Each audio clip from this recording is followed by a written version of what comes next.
Quando Deus chama, não tem folha de figueira que possa esconder a nossa alma.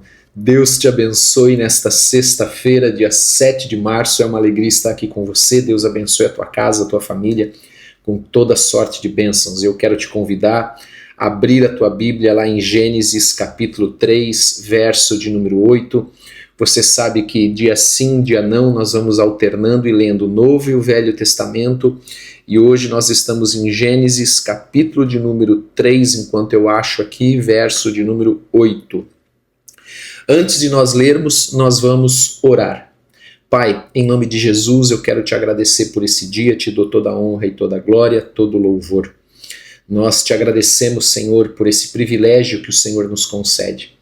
Pedimos, Senhor, perdão pelos nossos pecados, pelas nossas fraquezas. Pedimos que o Senhor nos perdoe da mesma maneira que temos perdoado aqueles que nos têm ofendido. E dá-nos, Pai, entendimento e compreensão da Tua palavra.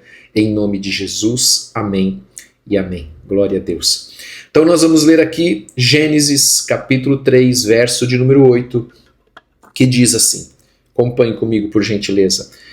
E ouviram a voz do Senhor Deus que passeava no jardim pela viração do dia. Então aqui, após Adão e Eva terem comido do fruto da árvore do conhecimento do bem e do mal, a qual o Senhor havia dito que eles não podiam comer, que eles deveriam obedecer, eles escutaram o Senhor, a voz do Senhor que passeava no jardim pela viração do dia. Então, desse texto aqui, nós compreendemos que o Senhor ele tinha o hábito de se reunir com Adão e Eva todos os dias na viração do dia. E o que aconteceu? Adão e Eva, Adão e sua mulher, esconderam-se da presença do Senhor Deus entre as árvores do jardim. E chamou o Senhor Deus Adão e disse-lhe: onde estás? E ele disse: ouvi a tua voz soar no jardim, e temi porque estava nu e escondi-me. E Deus disse: quem te mostrou que estavas nu? Comeste tu da árvore que te ordenei que não comesses? Amados, não significa que o Senhor não soubesse. Nós vamos entender isso na sequência. Então disse Adão: a mulher que me deste por companheira, ela me deu da árvore e comi. O jogo de empurra. E disse o Senhor Deus à mulher: por que fizeste isso? E disse a mulher: a serpente me enganou e eu comi. Versículo 14. Então o Senhor disse à serpente: porquanto fizeste isto, maldito serás mais que toda a fera, e mais que todos os animais do campo. Sobre o teu ventre andarás, e o pó comerás todos os dias da tua vida. E porei inimizade entre ti e a mulher, e entre a tua semente e a sua semente. Esta te ferirá a cabeça, e tu lhe ferirás o calcanhar. Que o Senhor nos dê entendimento e compreensão dessa palavra. O que esse texto está nos ensinando nessa manhã?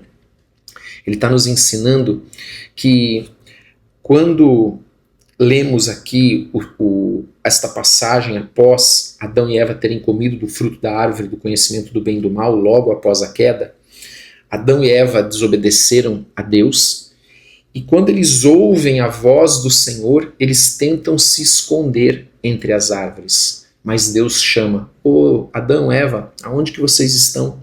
E aqui revela para nós três coisas importantes. Primeiro, o pecado ele nos afasta de Deus. E é o que nós entendemos e compreendemos em toda a palavra de Deus, porque os vossos pecados fazem separação entre vós e o vosso Deus.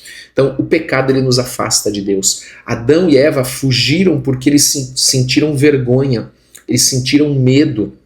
O segundo ponto, isso nós vimos no versículo 10. O segundo ponto que nós vemos principalmente no versículo 12 e 13 é a culpa sempre busca uma desculpa. É isso mesmo, a culpa sempre busca uma desculpa. Adão culpou a Eva culpou a serpente.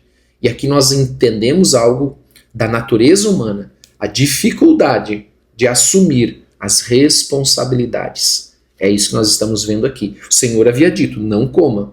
Comeu, agora assuma a responsabilidade. Mas nós vemos que nesse momento eles também não quiseram assumir a responsabilidade. Um empurrou para o outro. E no versículo de número 15, que talvez seja o versículo mais importante aqui em Gênesis, no livro de Gênesis, é o versículo que declara que a descendência da mulher esmagaria a cabeça da serpente. Essa é a primeira profecia sobre Cristo, Gênesis capítulo 3, verso 15, dizendo que ele iria derrotar Satanás na cruz.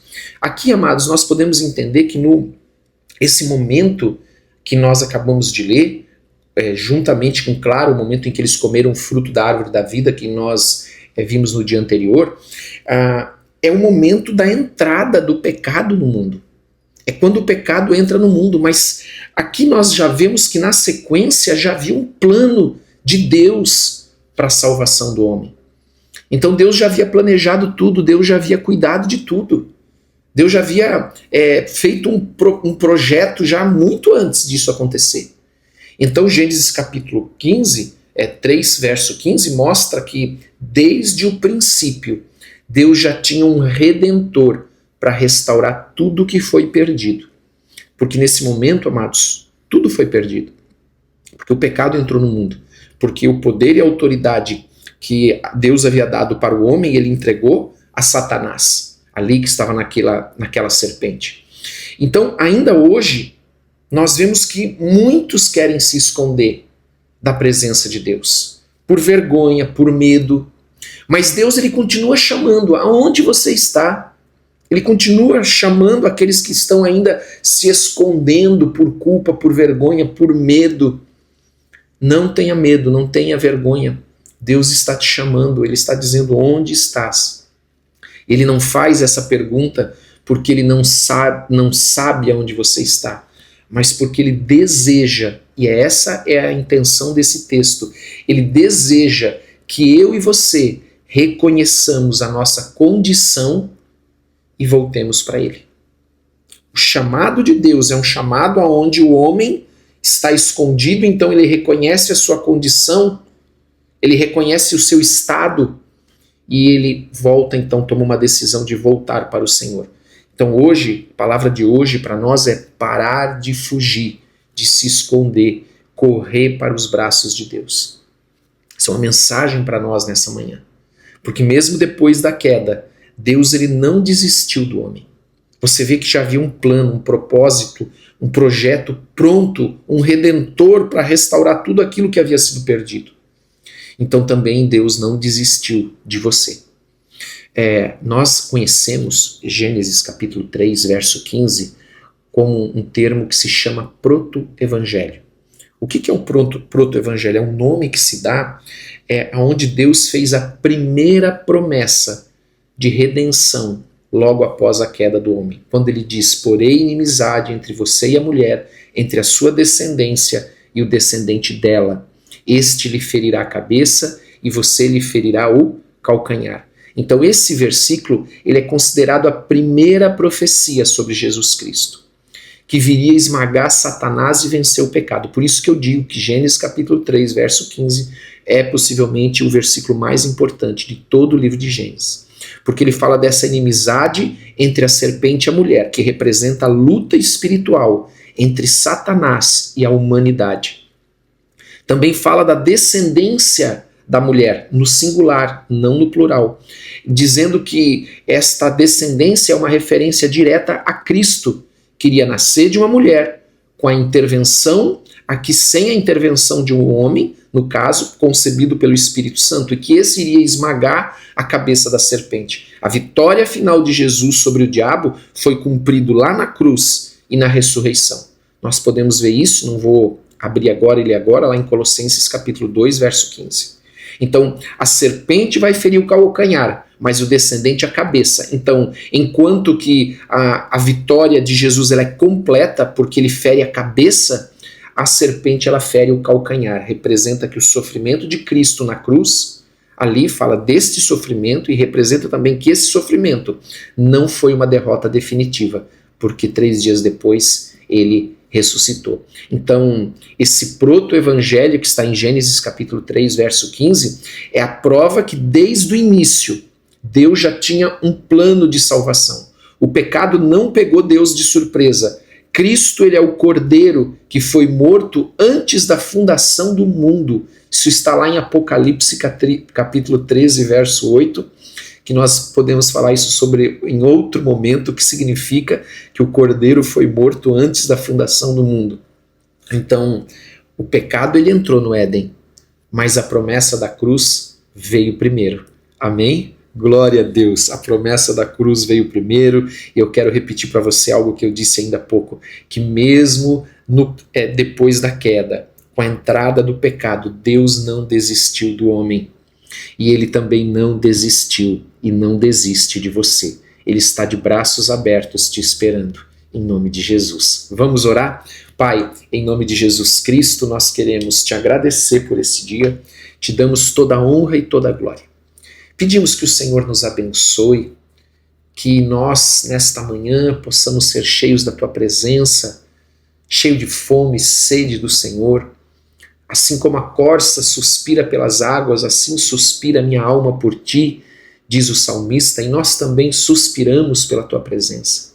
Abençoa-nos nesse dia, dá-nos sabedoria, dá-nos discernimento, protege-nos, protege as nossas famílias, guarda-nos, livra-nos de todo mal. Em nome de Jesus Cristo. E nós te pedimos, Senhor, abençoa-nos com toda sorte de bênçãos e livra-nos, Senhor, de toda violência, de todo homem perverso, de toda armadilha. Guarda-nos em nome de Jesus. Amém e amém. Amém? Quero lembrar você, verifique se você é inscrito. Não esqueça de dar like se você gostou. Compartilhe com quem você ama e coloque nos comentários o teu pedido de oração. Nós oramos por todos. Deus te abençoe, um grande abraço.